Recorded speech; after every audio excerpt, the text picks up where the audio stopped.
بسم الله الرحمن الرحيم السلام عليكم ورحمة الله تعالى وبركاته كلنتي وعنا ونكسن دغستيال داوديال كسو دوادا برنامج عصب وان idinku talagalnay inaad ka daawataan page-keena isbitaalka Somali Syria Hospital cinwaanka barnaamijkeena wuxuu noqonayaa weydii dhakhtarka barnaamijkaas oo noqon doona barnaamij toddobaadle ah oo aad wiigiiba mar ka daawan doontaan page-keena isbitaalka Somali Syria Hospital waxaan barnaamijka maanta marti inooga ah Dr. Cabdilkariin Axmed Maxamuud oo kamid ah dhaqaatiirta Soomaaliyeed isla markaana ka howlgala isbitaalka Somali Syria Hospital iyo isbitaalo kale ku yaala magaalada Muqdisho caasimadda Soomaaliya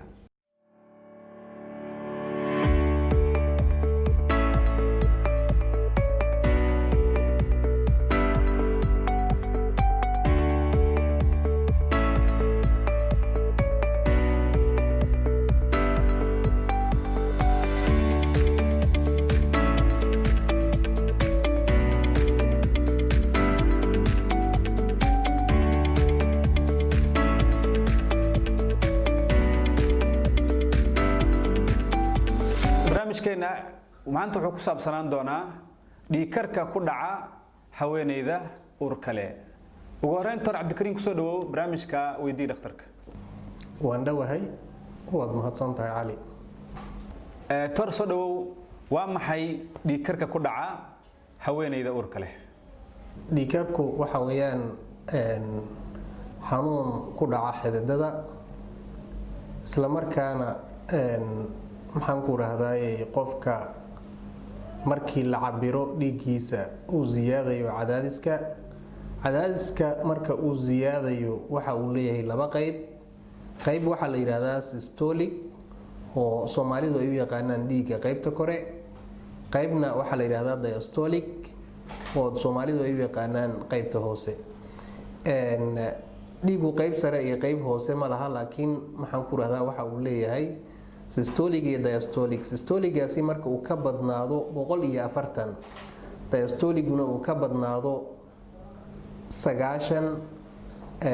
halbeega lagu cabirayana uu yahay millimeter of mercury marka ayaa waxa la dhihi karayaa qofkani waxa uu qabaa hypertension ama high blood pressure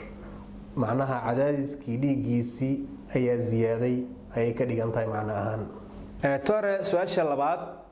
imisa nooc ayaa loo qaybiyaa dhiigkarka ku dhaca haweeneyda uurka leh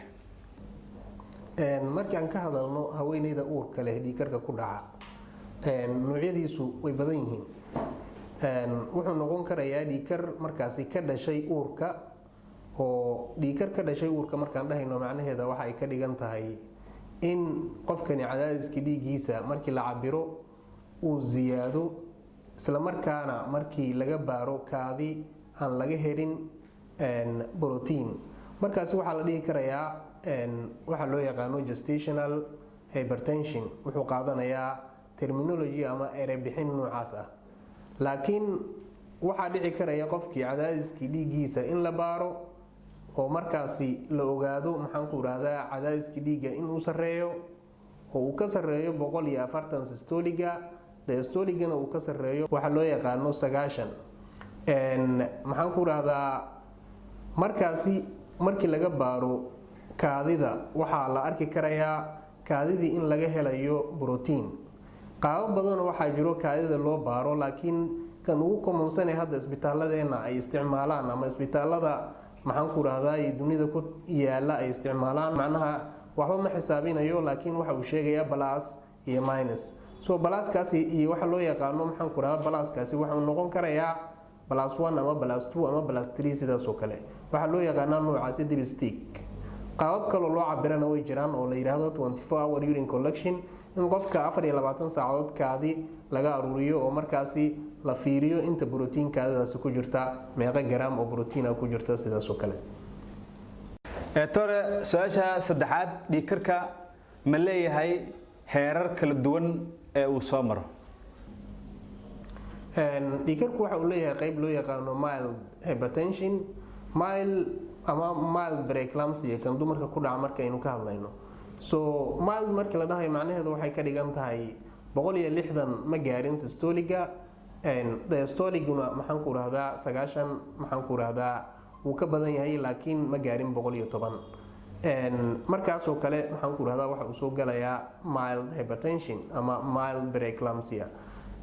markii laga hadlayo maxaan ku rahdaa nuuca adag ama dhibka badan, macnaheedu waxay ka dhigan tahay bareesharkii ama cadaadiskii dhiigga inuu ka sara maro qaybta systoliga 160, qaybta diastoligana inuu ka sara maro 110. markaasi waxaa la dhahayaa waa severe preeclampsia ama waxaa loo yaqaano severe hypertension. su-aasha afraad, waa maxay calaamadaha lagu garto dhiigkarka? dhiigkarka calaamadaha lagu garto way badan yihiin. waxaa ka mid ah qofku in uu ka cabanayo madax xanuun, waxaa ka mid ah qofka araggiisa inuu caad soo galo ama maxaan ku rahdaa waxyaabaha qaar uu labalaba u arko, waxaa ka mid noqon karaya qofku inuu dareemo bug xanuun, waxaa ka mid noqon karaya jirkiisa barar inuu soo galo dadka qaar. markii markaasi la cabirana la ogaado dhiiggii inuu sareeyo, maxaan ku rahdaay markii la ogaadana kaadi haddii laga baaro ama brotiin laga helo ama laga waayo sidaas oo kale. toor, su-aasha shanaad, ma dhici kartaa in dhiigkarka laga hortago?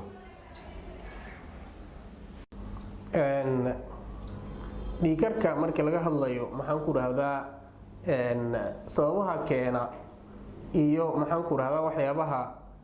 saacida iyo saameyn ku yeelanaya ka hortaga. markii laga hortagayo marka dhiigkarka maxaan ku rahdaay waxaa jiro waxyaabo fara badan oo qofka in laga joojiyo ay tahay, sidii alkohoolka, cusbada faraha badan, maxaan ku rahdaa waxyaabo noocaas oo kale ah. waxaa kaloo jira waxyaabo dadka maxaan ku rahdaa lagu dhiirigeliyo oo markaasi maxaan ku rahdaa la aaminsan yahay in ay ka hortagi karayaan. waxaa ka mid ah calciumka oo kale, supplementation in la siiyo calcium supplementska waxyaabaha loo yaqaano. waxaa ka mid ah junior aspirinka ama aspirinka nooca dooskiisa uu yaryahay. waxyaabaha noocaas oo kalena qofka haddii la siiyo waxaa dhici karaya maxaan ku rahdaa dad badan inay ku badbaadaan oo maxaan ku rahdaa ay uga badbaadaan inuu ku dhaco waxaa loo yaqaano preeclampsia, gaar ahaan dumarka uurka leh. kaasi wuxuu ahaa Dr. Cabdikariin Axmed Maxamuud oo barnaamijka marti ku ahaa qaybtiisii koowaad. insha Allah taala toddobaadka dambe ayaad qaybta kale la socon doontaan. waxaa barnaamijka halkan idinkaga soo jeedinaya isla markaana soo saare ka ahaa anigoo ah Ustaad Cali Maxamed Jaalle. waxaa dhanka kaamirada naga saacinayay saaxiibkay Anas Mayow. intaan barnaamijkan mid la mid ah ku kulmi doono, sidaa iyo nabadgelyo.